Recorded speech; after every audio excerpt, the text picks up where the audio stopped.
Well, good day, everyone. Thank you so much for joining our webinar today. We are thrilled to have you here.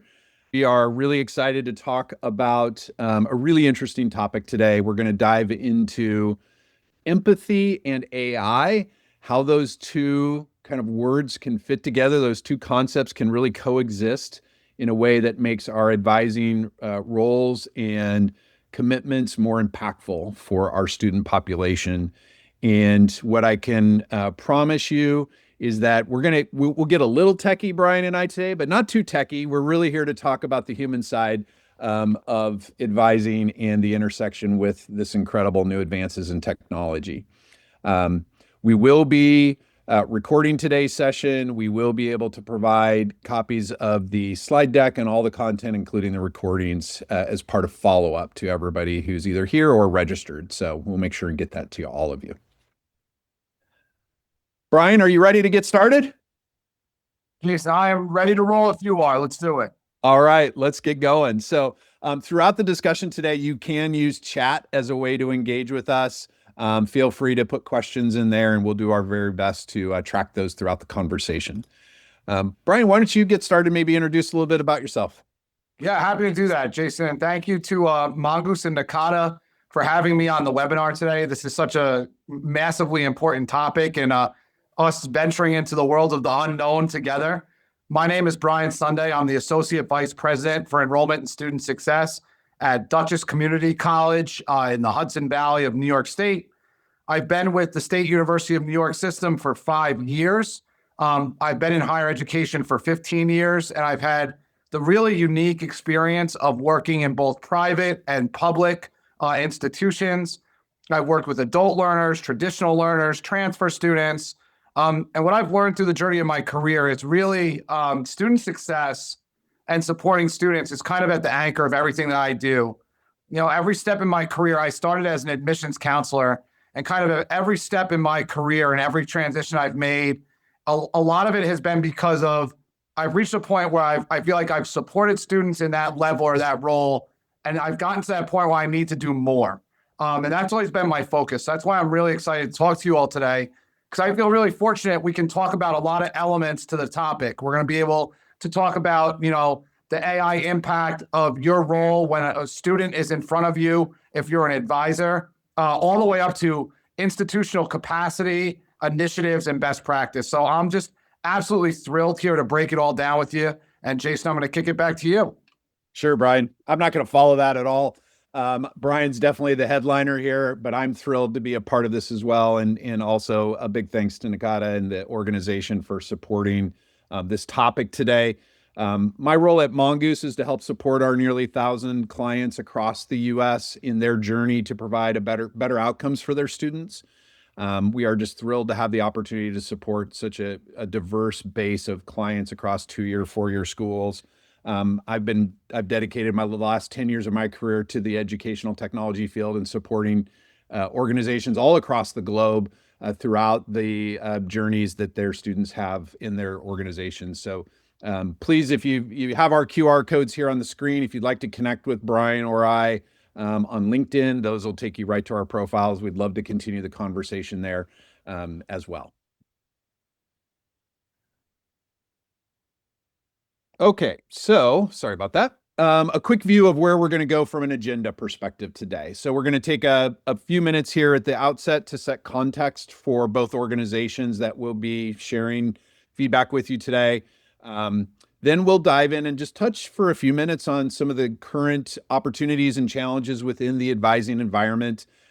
Once we wrap that up, we're going to transition into really thinking about how technology and AI specifically today can drive better outcomes in student success. So we're going to take kind of a current snapshot and picture. Brian's going to talk to us a bit about some of the exciting things being done at Dutchess in this area.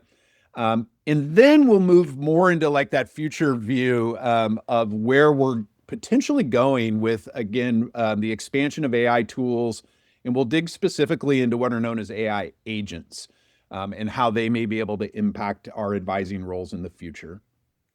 We'll wrap up with what we hope will be some very practical things that you can take away from this discussion today and can take into your institutions around how do we start thinking about preparing for these technologies as they come our way? Because there is no doubt they're coming. It's just a matter of how quickly and will you be prepared for them to make the best use of this incredible opportunity. So that's the roadmap for our discussion today. To get started, Brian, do you want to share a little bit more about your organization at Dutchess? Yeah, absolutely. And before we do that, I just, one of my favorite parts about these webinars is we get to learn and kind of engage together. So, if you're not feeling shy and you want to use the chat, please don't hesitate. Let us know who you are, where you're from.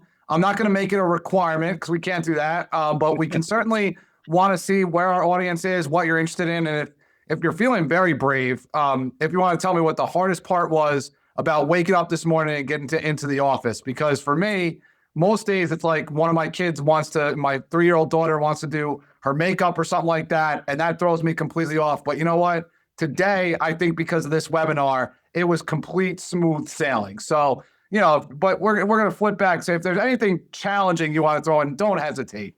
With that said, Dutchess Community College, we're part of the State University of New York system.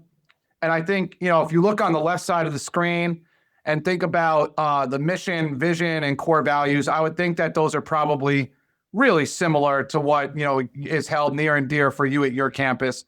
I think what's really important is thinking about whether we're an institution of 10,000 students, 1,000 students, 100 students, 900 students. It's about setting our principles and setting our vision when it relates to an important topic such as AI and how it's going to impact our future. So we wanted to make sure you saw that, Dutchess has a very similar alignment of mission and vision and core values to you all. Some by the numbers stuff about Dutchess Community College: 4,600 students currently enrolled. That's excluding our high school dual enrollment programs. 60 plus degree and certificate programs. We have experienced enrollment growth over the last 2 years, fall 23 to fall 25. We've grown by 12% total. A lot of that, the vast majority of that has been in our continuing student enrollment, up 6% year over year in just this past calendar year. And two really important areas I wanted to pull out for you. Our strategic plan had goals set for fall 25 in terms of new underrepresented student enrollment and adult learner enrollment. I wanted to pull those out because when you figure out how to meet students where they are and how to improve their experience, both onboarding, persistence, and completion, amazing things can happen, and it really highlights the health of our community college institution. So wanted to share those data points with you as we get started. That's great, Brian. And as you take a break, and I'll give a quick overview on Mongoose, you can take a look at all of the folks that are joining. We've got an international audience today. We've got folks from all over the U.S. We've got Canada. We have some folks from the Middle East. Really exciting. So you have to take a look at that. And some SUNY counterparts, it looks like. So from the Mongoose side, for those that may not be familiar, I want to just share our perspective that we bring to the conversation today. So we as an organization, from a mission and vision perspective, are committed to helping students and people move forward in their lives through enabling empathy and involved conversations at scale. And ultimately, when we think about the viewpoint we get to share with you all, it comes from the collective knowledge of, again, almost 1,000 institutions that we serve throughout the United States.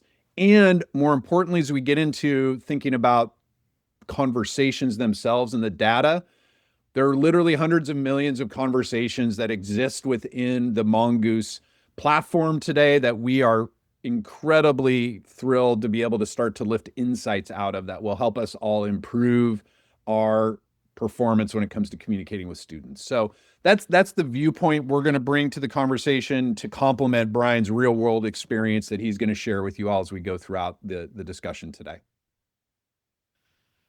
Okay, so we're going to start just a quick snapshot to get us all aligned from a kind of very focused on the advising environment, like where are we at today and what are some of the challenges? And before we get there, we'd love to have you all help us out with a poll. So if you've got your phone with you there, if you could scan that QR code, It will take you right to this survey that you can participate in.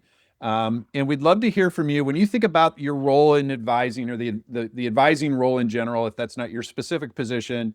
We'd love to hear from you. What do you think has the greatest impact on student success?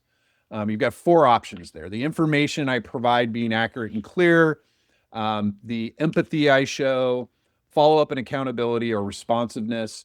Love to have you pinpoint one of those for us. We'll give this poll just a few minutes as we see folks participating in it. And out of the gate, Brian, we're already seeing empathy heading to the top of that list with about 30 votes in. It is hard to pick them apart. I think we have a comment in chat, right? They're all critical. So we're forcing you to make a tough choice here. All right. So the trend seems to be really staying with empathy. It's tone, it's listening, it's understanding, followed up there by kind of accurate and clear information is what we're seeing on the poll, Brian. All right. Thank you all for taking the time to do that. We will go ahead and transition out of there. You can feel free to go ahead and wrap those pieces up. But I think it's interesting because there's a lot of research out there that points us to where success lies within advising and how we get, how we really uncover, I guess, the critical outcomes we want to achieve. And I think there's a few things to lift from that. One is that when we think about advising, I mean, ultimately what we're trying to do is ensure that we have incredible success with our students in regards to GPA and course completion achievement, right? That's ultimately where we're trying to get to. And what we've seen, what studies have demonstrated is that when advisors have more empowerment and are more accountable through that empowerment to those outcomes, that those outcomes are achieved at a higher level. We know that we really need to focus on advising as a strategic tool. And Brian, I think you'll talk a little bit about this, like for student success. It shouldn't just be part of a checklist, right? It needs to be a driver in regards to our overall view of how we get students successfully through their journey. And back to that empathy point that was just made in the poll, like really small changes in how we communicate can have incredible impacts, positive impacts. And when we get into talking a bit more later about what we can uncover in these conversations through AI, this is going to be a key point we'll get to. And, Jason, this really aligns well with everything that, with the majority winner of the survey, right? I mean, empathy in everything that we do in terms of student interaction. I think one of the big things that we're going to look at and really want to support today is giving everyone in this room the opportunity to create the space where they can build relationships with their student cases and to be more empathetic to student needs and to create that relationship that leads to real outcomes. Yeah, it's a great point. And I think you just mentioned cases, right? And so if we think about the challenges that might inhibit us from achieving some of these key outcomes, caseload is like number one on the list. I mean, there's survey after survey that's been done. We pulled one from late 2024.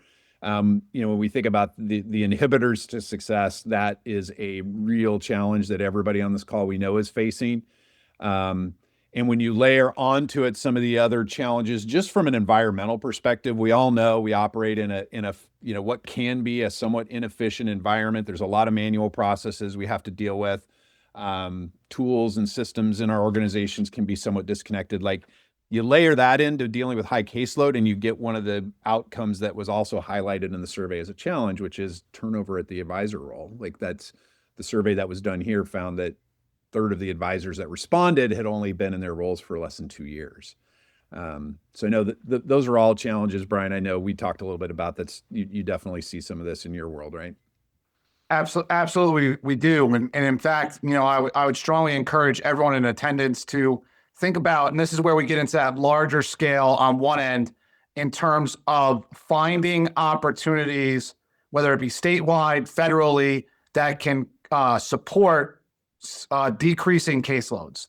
One thing we're fortunate to have here in the State University of New York system is the SUNY ASAP program, which is an intensive advising and wraparound support opportunity program for 150 students on our campus. And that ASAP program is replicating nationwide. We saw recently in the last year, North Carolina has received funding to replicate ASAP. The state of Maryland has selected community colleges to replicate ASAP, and finding ways to decrease caseloads on a macro is so super important. In terms of the advisor turnover, I think a lot of that touches to what we're going to talk a lot about today. Advisors don't enter advising and student support to be a transactional, hand out a schedule and move on part of the equation. Advisors enter into the role to make a difference. And if we can find resources and provide technology and give insights into how interpersonal communications can be supported, that's really the home run that we're trying to hit today, Jason. Yeah, it's a great point. And we'll definitely dig into how we can do that with some of these advances in technology. I think the last point I wanted to layer on top of all this is, if we think about the customers that we're serving, these students, their expectations have changed dramatically. And I think we could just, Brian, you and I were talking about this yesterday, like we could take students off the list here. Like all of our expectations have changed dramatically when it comes to how quickly we expect to get answers to our questions, the personalization we expect. Like we are all fed by algorithms all day long now that hit us with very personalized messages. So that's like the outside environmental challenge of the kind of serving the base of customers that we're also trying to take care of amongst that kind of challenging caseload and technology environment. Yeah, Jason, what's interesting there, our campaigns, so as a community college, we're about 33% adult learner over the age of 25. And what we have found from our outreach to both prospective and current students, when our adult learners get engaged via text messaging and one-to-one communication, they are actually more responsive than our traditional students. We are gaining a lot of rich data and intel from our adult learners that help us to support the next steps in their journey just by engaging with them in a medium where we're meeting them where they're at. Oh, interesting. Somewhat different than we might expect, right? We talk a lot about like Gen Z as the technical generation that doesn't want to engage face to face. They want to use text and other tools, and you're seeing that with adult learners as well, then. Significantly so, yes. Yeah, very interesting. We're seeing some really thank you for kind of keeping the chat going around the caseload topic. We're seeing a number of folks kind of providing context for what their caseloads look like today. I think we've seen everything from a few hundred to over 800 per advisor. So some wide gaps there in kind of the different levels, but also validating that challenge that we know everybody's facing, which is that high caseload. All right. So here's what we're going to what's going to lead us into the next discussion is we're all here and you all are in the roles because you know how important this role of advisor is. And Brian, to the comments you made, like the folks that enter this role in their career do it because they want to engage one-on-one with students and help them along their journey and provide that personal interaction. So we know it matters. The question is, how do we scale in a meaningful way our abilities in these really challenging times to do that, right? To have those highly empathetic engagement points, but at the same time, maybe finding ways to optimize the more routine conversations that aren't as impactful in the student's journey. And I think that's where we're going to take the conversation next. Okay. So we are going to then as we talked about in the agenda, we're going to shift a little bit from setting up that context to what can we do today with some of the tools and resources that are available. And then that'll lead us into what's the future look like with agentic technology and some of the other resources that are kind of rapidly heading our direction. Just to set a definition, we use at Mongoose, we use this term conversation intelligence a lot. So I want to make sure before I start saying it 15 times for the next 40 minutes that I explain what that means. we as an organization have spent, the better part of the last 15 years providing technology that enables conversations, right? This is the ability to engage with somebody in a personalized one-to-one exchange. We often, I know, Brian, for you and I, for our time in college, this was a face-to-face conversation all the time, right? You had to go talk to somebody to do this. And now we've, of course, brought in technologies that let us do this on a more frequent basis through text and chat and other tools. But that's one side of it. The other side is, and where we've really got interested over the last 12 to 18 months is, let's talk about the intelligence that's available to us in these conversations. Because with the power of AI, we are now able to really uncover some incredible information that comes out of the conversations that were already happening. I mentioned when I introduced Mongoose, we've got hundreds of millions of conversations flowing through our platforms. Now we're really excited about how we can get more information out of that. The challenge, of course, is that these conversations live in this super unstructured, like messy environment today, right? If you think about text messages flowing back and forth across campus or chat functionality and what it provides, like it's great. It enables all of this, but then like how the heck do you make sense of that, right? It's so unstructured. And really up until maybe the last 12 to 18 months, there wasn't an ability to actually get into this and figure out what's behind the scenes. And that is where the power of AI has been an incredible advancement for our organization and for our clients. So now what we're really able to do, if we think about kind of take it into a real world example, there are hidden insights available in all of these conversations that are happening through your platforms today. So when you look at what's on the screen here, you see on the right-hand side, you see a text exchange, and you see where we actually, based on using AI analytics and tooling, can start to uncover sentiments that are expressed by students in their text messages or in their chat messages or any way that they're communicating with us. We can sense from our staff members' responses, we can start to see, are we responding with empathy and care, or are we saying things that might actually make the situation worse? And we can bring all of that insight now to folks that are using the Mongoose Conversation Intelligence platform. So briefly to think about what that means, on the left-hand side of the screen, when you think about what we're showing, it's a conversation hub. It's the ability to bring multiple channels of communication together in one integrated system. So this is really text, it's AI-driven chat that can live on websites, it's WhatsApp to communicate with international students. So it's one, providing all those channels to drive communication, but then on the right-hand side, it's using the power of AI to drive insights from that information and from those messages to help you improve efficiency and drive really impactful conversation points with your students. That's really the two halves of the Mongoose Conversation Intelligence platform.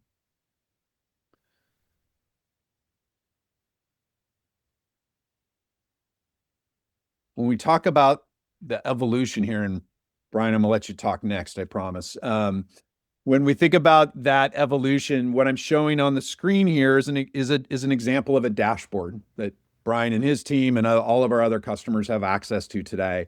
And what it's doing is it's up-leveling all of that unstructured data in a way that actually provides us insights into how our students are thinking, feeling, what topics are on their minds. So just to orient you to what you're seeing at the very top, you see this bar and it says across 106 conversations, your contacts were feeling X. This is a collapse, or bringing together all of the different emotions that are sensed through conversations to give us an idea of our students overall kind of reacting in a positive way to our conversations, or not. Like this can scale all the way to negative. So it's a nice kind of starting point to get a sense for what's the mood within the populations we're communicating with. If we kind of continue on the right-hand side, you can see trending topics, and we can actually drill into these topics and look at the emotions that are being expressed by topic. So as an example, advising's on here as a topic. We could drill into that and see, our students in general feeling joy associated with their advising conversations? Are they feeling frustrated? What are those actual feelings and emotions attached to topics?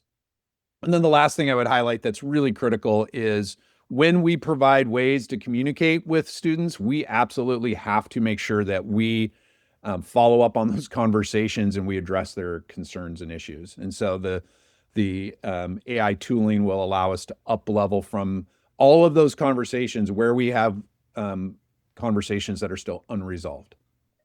So that really helps us direct efforts for our staff in a way when we think back to like this massive caseload and all of these students to follow up on. If I can walk in at the beginning of the day and get a list of the 10 student conversations that are unresolved in my area, it gives me a very focused way to attend to what could be the most impactful conversations I need to have today. Jason, those are really great points. And, I'm putting it into the admissions realm and recruitment realm for a moment, but as an example of how some of this works, our CRM champion here at Dutchess is also our key point person who oversees the admissions overall instance of Mongoose. And what's really cool is that allows us to take elements like the sentiment that we are capturing in real conversations or the trending topics, and to layer this into how we recruit students through other communication mediums. Like we can build sentiment on certain areas, or we can look at trending topics and build that into our email outreach or our paid social outreach. Flipping back to the advising side for a second, the incomplete or the unresolved conversations is a really interesting point. Oftentimes, I think as advisors or a director of advisement, we could think of it as, well, a conversation unresolved is punitive. You must go in and resolve conversations to support your caseload. I think what we've seen here is that twofold: unresolved conversations, because our advisors using this texting medium, they know that they can handle the volume, which motivates our advising team to not feel like it's going to be something punitive, but it's something that can be accomplished. That's really important. The other piece is on an administrative side, we look at unresolved communications or unresolved issues as opportunity. And I'll give you an example of one. We have a lot of programs on campus that are aligned with free textbook vouchers or textbook discounts. And oftentimes those processes are very complicated, but a student really needs that textbook by the start of classes to be successful. And it's coming at no cost or at a discount to the student, and we need to provide the voucher. Finding out that we need to better streamline that process to make it a better student experience is an opportunity that we can find in unresolved conversations. Yeah, that's excellent context, Brian. I think it's such today, through the availability of these kinds of tools, like attacking this particular problem is such an important part of ensuring we just don't have those unforced errors in communication. Like we're all trying to do the right thing by providing more opportunities for students to engage with us. But if we're letting it turn into frustration, like we've actually done more harm, I think is an important point. So, okay, well, I think where we want to go next. So we've talked a little bit about the challenge on the advising side. We've talked a little bit about some of the tooling available through platforms like Mongoose to support text and chat. I think, Brian, it'd be great if you're comfortable kind of walking through more of a case study with your organization today. Like, how are you blending all this together practically in a way that makes sense? If we can go there next. Absolutely, Jason. Thrilled to do that. This is our real-time example of how our messaging conversation works at Dutchess. We start on a very macro level, and this is where we start to leverage AI in. We define our audience and the timing of the message. So how we use AI and we populate with accurate data the different tags of our students that we want to be reaching. And we reach out to specific populations on the very macro level for automated check-ins. Some examples of those can be a regular financial aid wellness check-in.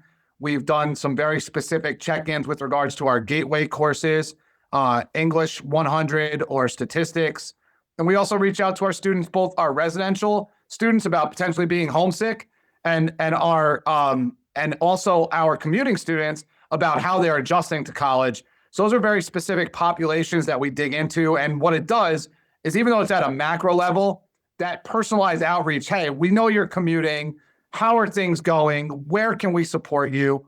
That's really important. It makes that student feel validated and heard, even though we're reaching out to hundreds or thousands of students.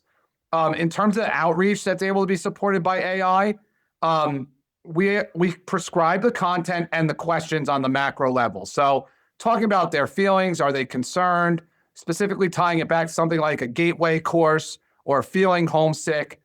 And then that WebBot presence also allows for us to give automated responses back based on student feedback. We provide resources, we allow students to raise their hand, and that gives us the one-on-one ability to intervene. Why having the full scope of messaging is so important is we learned firsthand at DCC, we were losing the medium when we went from that macro level to not having a really solid one-to-one texting outreach approach. So we leveraged AI to get all these students engaged, to be talking to them personally, even though it's 1,000 students we're reaching out to about how they are, where they fit into our overall student population. And then we were getting these one-on-one responses back. And by not being strong at being able to go back in and to message those students and continue the conversation, but to have to go to like email as an example, or to our retention software as an example, we lost that communication channel. We lost meeting students where they were at. So the ability to increase that conversational message on the one-to-one level, getting that two-way communication going in real time in the medium students want, being able to extend additional services, being able to tell students about their next steps to make sure they feel supported. That was a really key change for us. And what I love about your approach is it uses kind of on the front end the power of AI to do these more general broadcast communications to particular audiences in a way that's really efficient.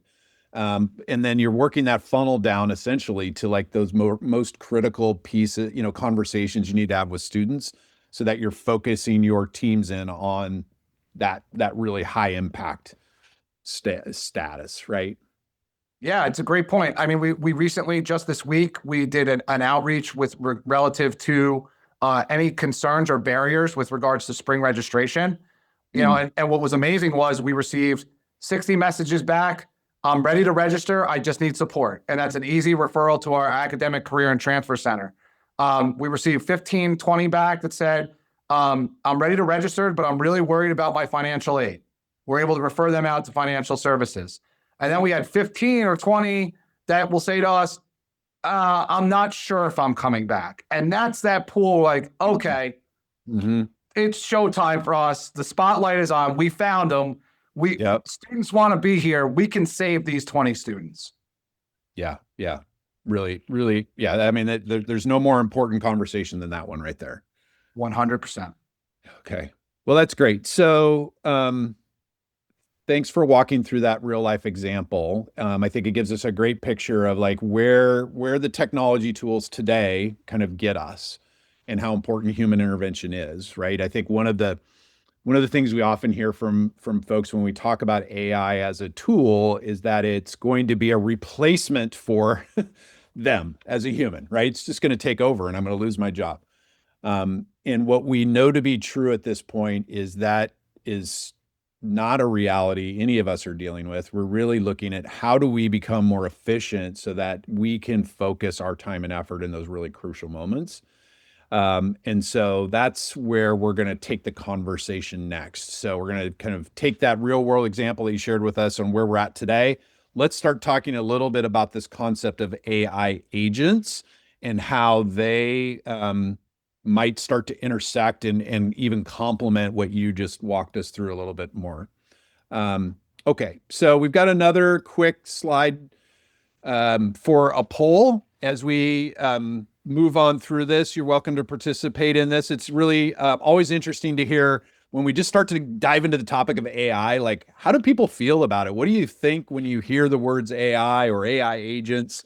So for those of you that would like to participate, it would be great to get that in here and that'll help us kind of set some context as we move forward. So It always is interesting when we have these massive like technology adoption moments in time.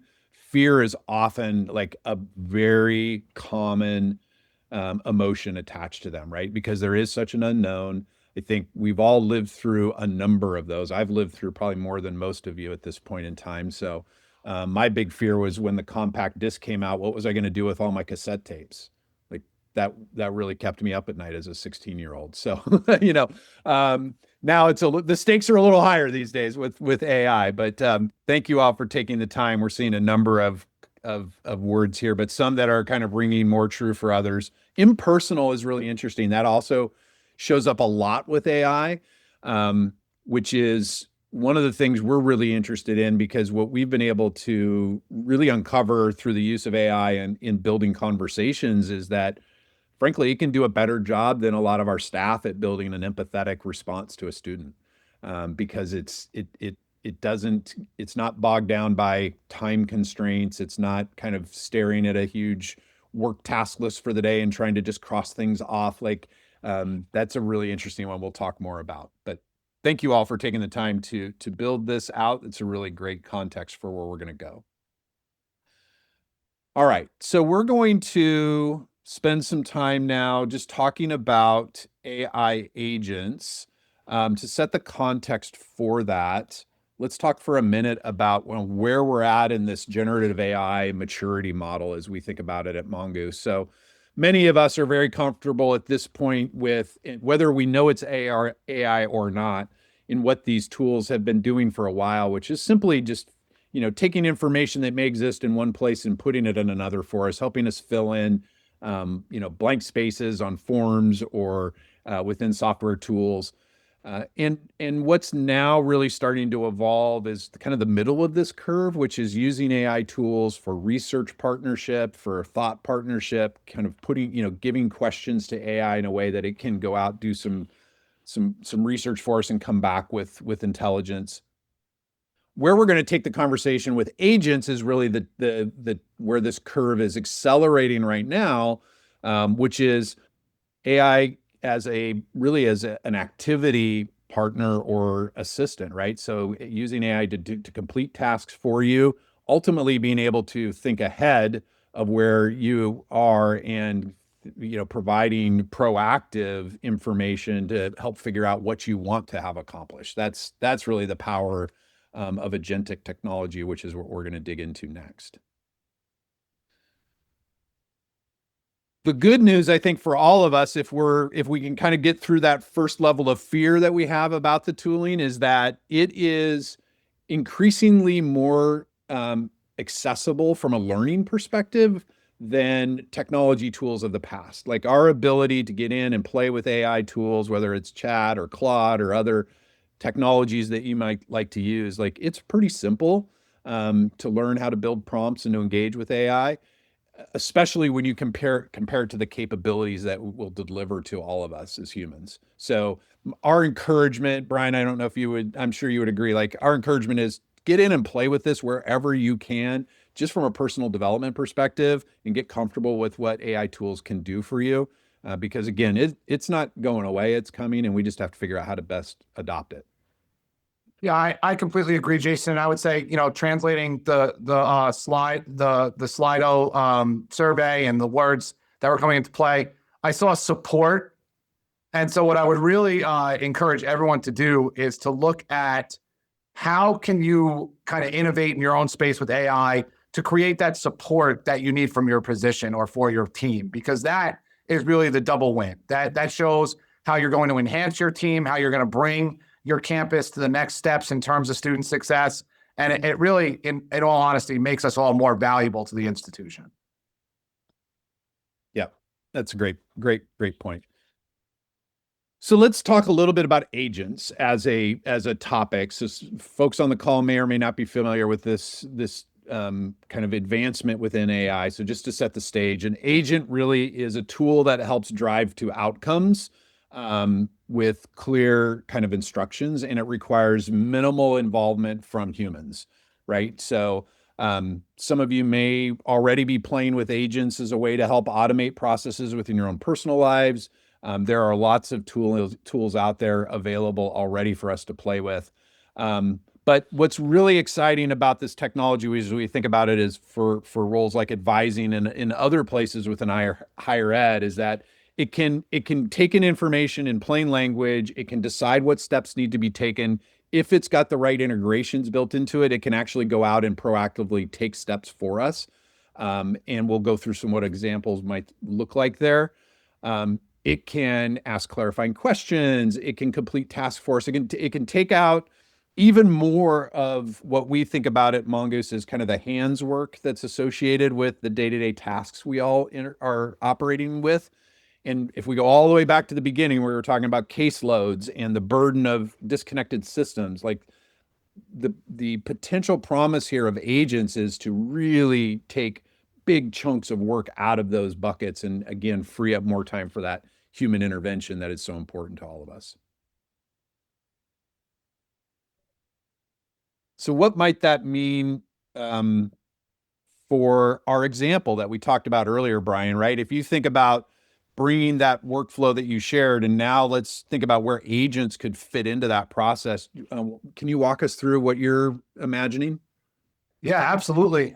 So everyone, we kind of highlighted the Dutchess Community College Royal Blue, the four blue sections. Now we're moving on to my former stomping grounds, the Rockland Community College Hawk Green. We're focusing on the AI agent here, and what we're really talking about is presenting elements to the student conversation when they're engaging with the web bot that instills confidence in our process right away. It makes the student feel like they're going to get a natural handoff right away. It prepares a student for next steps.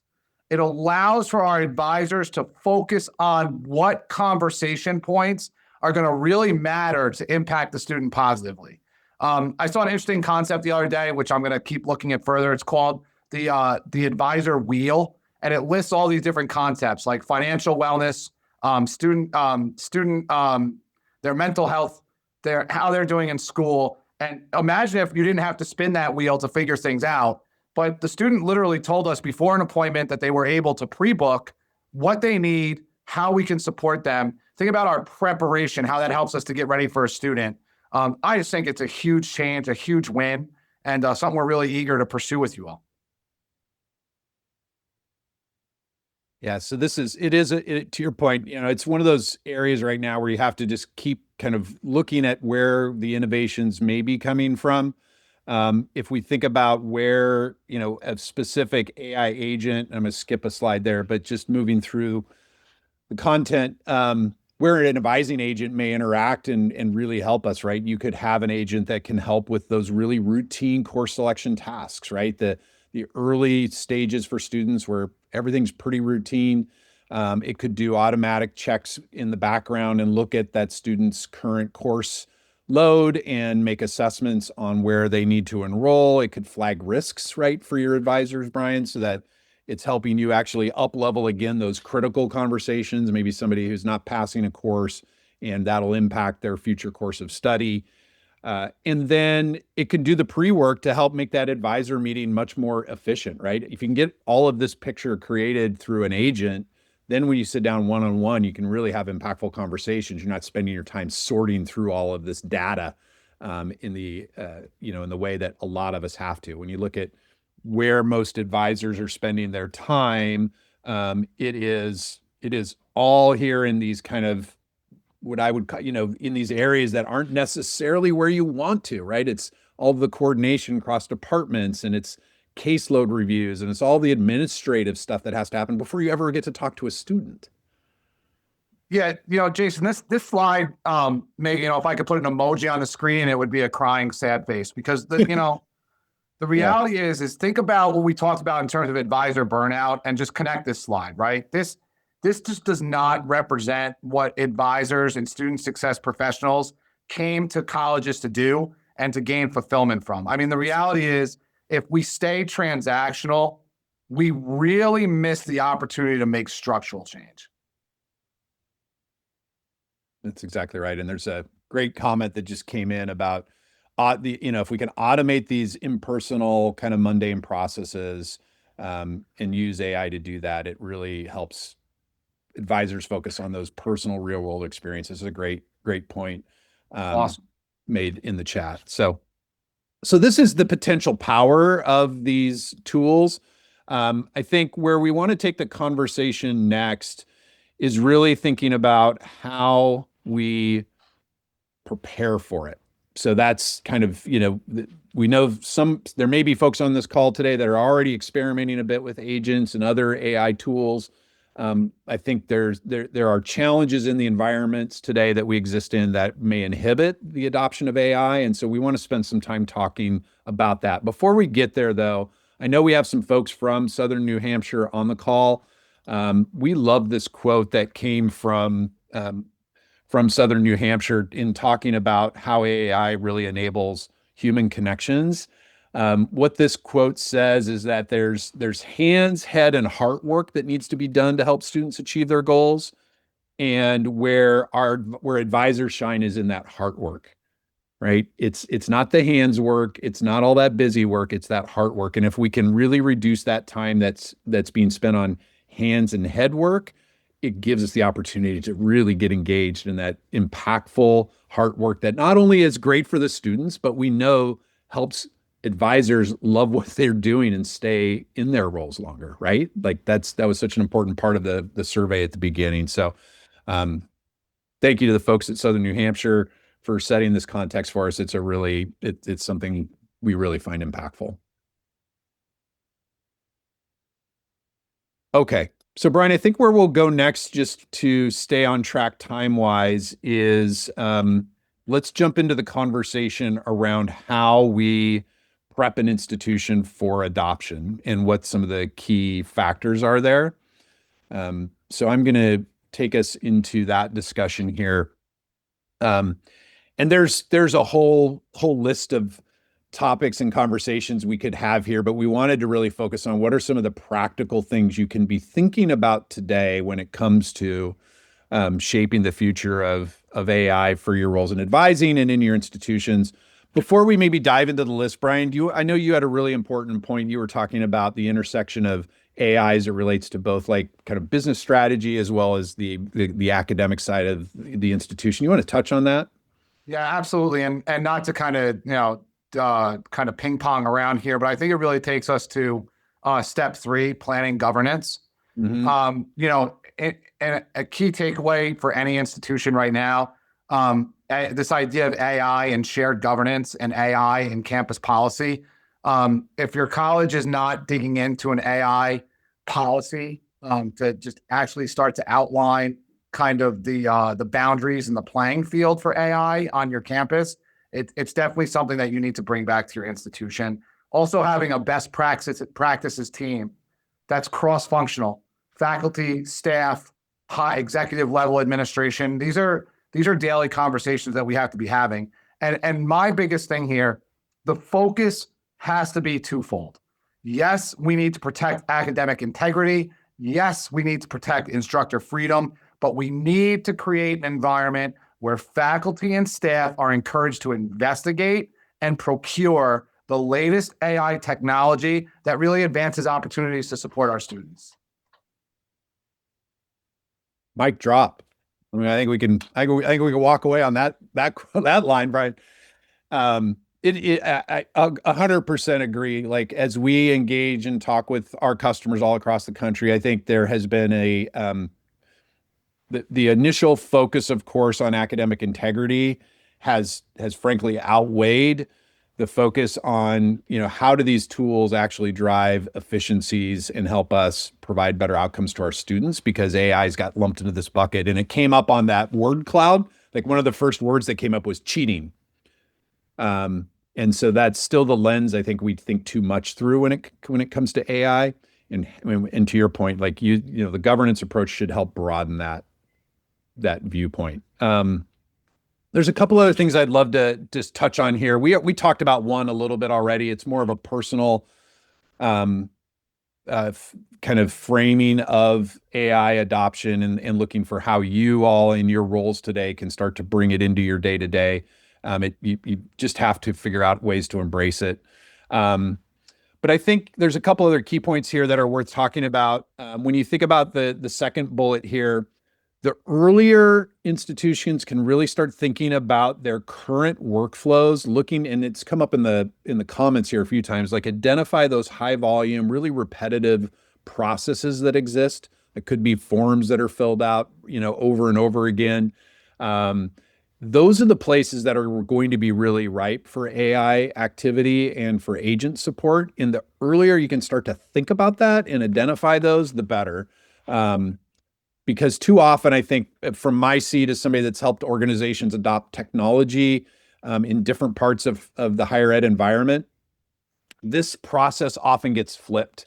Somebody goes out and buys technology and then tries to figure out where it fits into their processes and workflows, as opposed to doing that process and workflow analysis up front. So those are that's something that I've seen, a problem I've seen repeated over and over. And what ends up happening sometimes is you procure technology that isn't a good fit based on your workflows. So that's one area to give some thought to. The other one I thought was really important to talk quickly about is number 4, which is really thinking about data quality and integrity, because these tools require and rely on accessing existing data to help drive workflow process decisions, right? So if you're putting bad data into your systems, AI tools are going to be less effective. A real simple example is as we go in and help bring web-based chat tools to our customers. If there's bad data on the website, outdated data on the website, that's what's coming into your chatbot, and you're going to give students the wrong information. So little mistakes like that or missed information can have big impacts on this technology's ability to drive efficiency. So those are a couple of thoughts. Brian, anything you want to add here in this particular area? No, I mean, I think you're hitting absolute, grand slam with what you're talking about and where you're pointing the conversation, Jason. I thank you. And I did what I did put into the chat, just in terms of kind of rounding out the governance and the best practices conversation. I'm going to always land on the platform of our students are going to have AI in their future work. There's just no other way to put it. And if we avoid teaching them the skills and the ethics surrounding AI, we're doing an incredible disservice to the students that we're educating. Great point. Yep. It's incredible. It's going to be an incredibly important part of the skill set, right? That all of these students need to have as they enter the workforce. No question. Absolutely. As we interview for people at Mongoose today, we're asking them about their experiences with AI and what they're comfortable with and how they've used it to drive efficiencies. So that will be just a more and more important part of any role. The last thing before we leave this slide, and we're already doing this in chat, which I absolutely love to see. This is such an important area to just benchmark and talk with your peers about. Be curious, right? What are people doing today? How are they experimenting with AI? Talk to your vendors that you use today for technology. I guarantee you almost every single one has some perspective on AI and how it will support not only the technology that you may be purchasing, but also workflows and processes. So the interesting thing about this technology advancement, I think, for all of us is that we are all trying to figure out as it's happening real time, right? This isn't a big software platform launch that we all get to work through after it's been built. Like AI is advancing so quickly that it's something we all have to keep chasing, right? And using all of our resources to do so. Okay, so we're getting close on time. I think a couple key points I'd love to touch on before we wrap up come from the work we've done to study how to most effectively engage with your population when we're thinking about all these different communication tools we've talked about today. So one of the things we did last year as an organization is we took millions of these conversations and we did a really thorough analysis to look at what are like the key best practices that you can latch onto today. It doesn't matter if you're using Mongoose or any other technology tool. Like, how do you ensure that you have effective conversations and drive good outcomes with the technology in your hands today? And there's a few things that we'll touch on here within the last few minutes. One is how important it is, and we talked about this a little bit earlier around conversation resolution, but how important it is to resolve conversations that you're having, right? If you've got conversations that are going out through your various tools on campus today, you need to make sure that you're taking the time to ensure that those are resolved and that you're not leaving students hanging because you're actually doing more harm to the relationship than positive when you have that kind of situation. So make sure that, again, this can be through different technology tools, but really paying attention to where the process may drop off and how to make sure students stay engaged is critical. A few things that we've found when we look at the messages being shared through our systems is that shorter messages are definitely more highly responded to. You get higher reply rates at almost 2.5 times when you use character messages between 50 and 100 characters. Being precise and really prompting people to action. Brian, you talked about in one of your examples, providing resources and links and things that people can take action on. Like, those steps are really an important part of creating engaging conversations with students. And so making sure that happens is critical. The other thing that we really want to do is, and through the advancements we're seeing with AI, it's really looking for emotional cues that come up in conversations in order to improve the messaging and the outcomes that you get through the time you're investing in communicating with students. So, Brian, I know you talked a lot about how your organization has used the data that's coming out of Mongoose as an example as a way to help improve communications moving forward. Do you want to maybe just touch on that real briefly as we wrap up? Yeah, absolutely. It all comes down to really thinking about every student, meeting them where they are and who they are. I see that we're kind of going to that final closing moment, and what I think first and foremost with this is that the return of investment on student success. I wish we could put it to a vote, but I'm sure most would agree with me. The idea of return of investment or return on investment for student success, I think on many campuses, that idea is still being batted about like a ball of yarn and two cats going at it. No one really knows where it lands. I think way too often, everyone is obsessed about the shiny new thing, when realistically, persistence to completion creates a sustainable model for our campuses. Think about that student that completes because we cared about them and the message that they bring to their new employer about our college or their entire community about our college. I imagine, what if we weren't scared of technology taking jobs, but looking at how layering a powerful AI tool into our daily work gives us a twofold opportunity: create a better experience for our advising teams, generate meaningful support for every student on our campus. And I think, honestly, the challenge is not bringing these tools to the forefront, Jason, but harnessing everything for where they are in the now. Let's eliminate mundane tasks. Let's get back to the soul of our work. Let's put data analytics to the test. Let's provide direction on large-scale campus-wide success initiatives. And for the near future, really, let's embed agentic models into our work. Let's create an even better student experience from that lens. It's a fantastic wrap up to the conversation today, Brian. Thank you so much for sharing your insights and being a part of this. On that point that you just made, in the last minute we have, if anyone on this call is interested in being a part of an ongoing conversation about how we will look at embedding agentic technology into the advising world in particular, but in other parts of the student lifecycle and experience, this is not a sales pitch at all. This is an opportunity to influence product direction and innovation at Mongoose. We're very interested in the perspectives of our audience. You can scan this QR code, give us your name and email. Some members of our product organization will follow up with you and invite you to participate in a session that our CEO will be leading, really just helping to dive into what the opportunities are. So with that, we're right at time. Brian, again, thank you so much for bringing your expertise to this conversation. It was great to spend the time with you. To everybody that just gave us an hour of your really valuable work time, thank you so much. As we mentioned, the recording will be shared out within 48 hours.